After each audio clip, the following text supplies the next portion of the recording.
Hello, what's up? Rick Holcomb here, and I'm excited to show you and teach you a really cool coin trick today.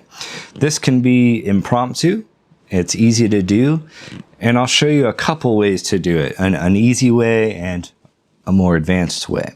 Now, if you're not familiar with me or my material, I have my own YouTube channel, just Rick Holcomb, search for Rick Holcomb, and I have the only coin magic focused YouTube channel out there. What I try to do is teach old stuff, for example, from modern coin magic and other resources, to be able to give you a demonstration of old but still good coin tricks out there. I teach my own material as well, and you can find more of that at my website, rickholcombmagic.com. But for today's video, I want to show you this cool trick. Here's a cool little trick using just one coin and a pen. Now the coin goes into the hand and the pen gets pushed in, just like that. As it comes out the other side, we give a little tap and the coin is gone. Now we can get it back by putting the pen back through, just like that, pushing it out the other side, and the coin's back. It's just invisible. If we put it in the fist again, give a little tap, the coin returns. So this is a really easy to do and really fooling trick. If anyone's familiar with similar methods that you might have seen, normally you've seen a coin stolen out from heel grip position. And it might be a magic wand or a pen like this. And as you do the fist thing, the coin's dropped out and stolen that way. So if anyone's familiar with this, this is a good trick to throw them off. But of course, it will slay a normal person, which we should be performing for anyway. So this trick is called Will o' the Wisp. It first appeared in print in Louis Ganson's The Art of Close-Up Magic, Volume 1. And it's from a magician named Charles Smith, or Chuck Smith, with touches on it from Roger Klaus. So I suggest you look up the original version there. And as I mentioned before, this could easily be an impromptu trick. You just need some type of magic wand. This could be a pen, a straw, a pencil, anything to cause the motivation for the move. Now there's kind of one basic move here. You introduce the items, and I just stick the pen behind my ear. But you could have it in your top pocket here, and you can do any false transfer you want here.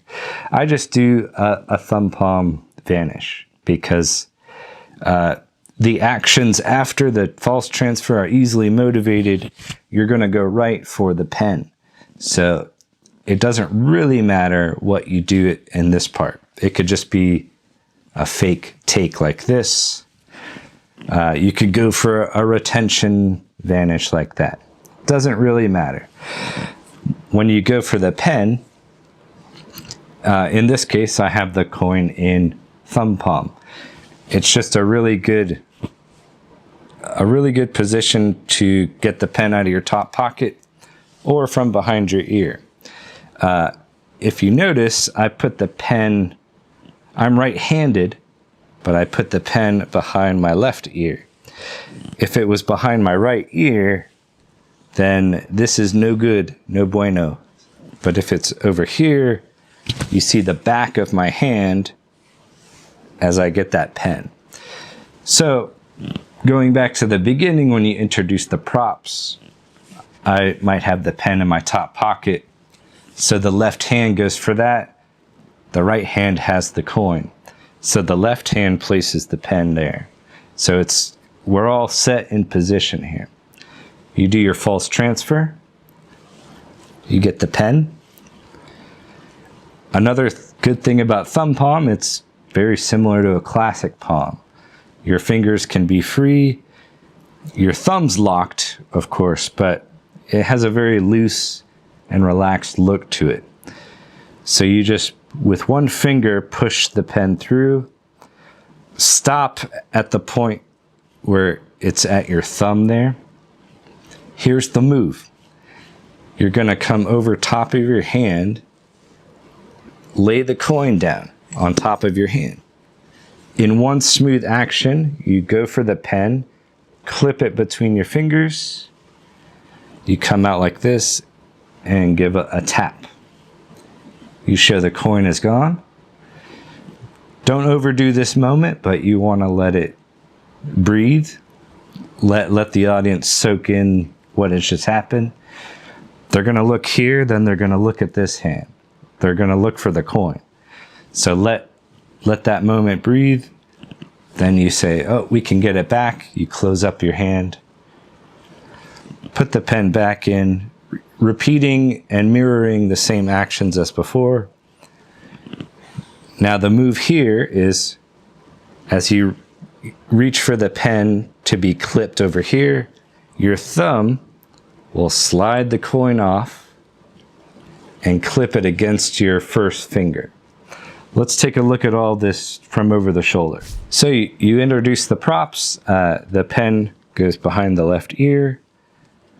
The coin is false transferred to the left hand. I'm just doing a thumb palm vanish here.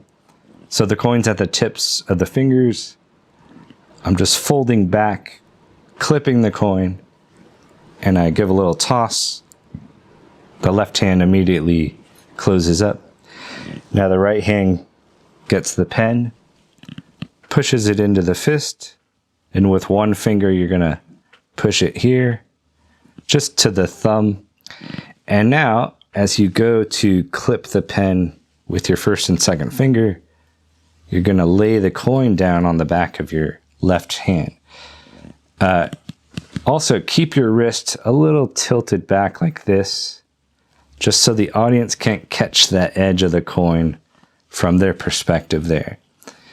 So just picture these knuckles pointing at the audience. Not these knuckles, but these knuckles.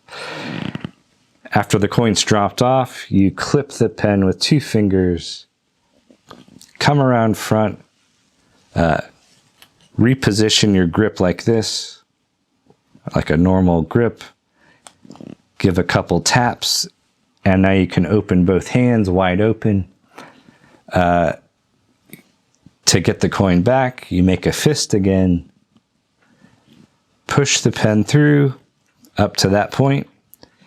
Now, as you go to clip the pen here, the thumb slides the coin off.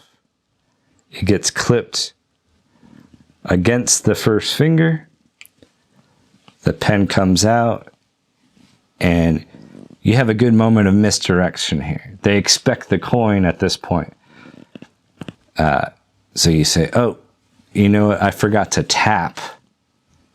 So you go to grab the coin, and that's when you lay it down. And your right hand's mimicking holding an invisible coin. You say, oh, it's there, but it's invisible. Pretend to put it back in the hand.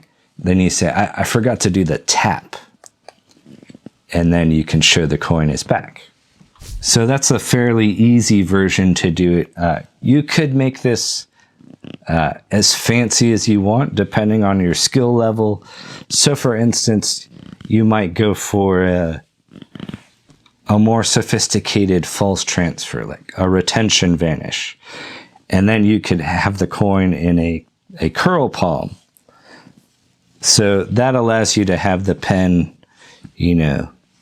maybe in a different position, maybe over in this ear or in your top pocket. So with a curl palm, you can grab the pen like this and you can show it like this before you actually place it in the fist. And the actions are basically the same. You could still drop the coin there, take it out like this, and show the same way.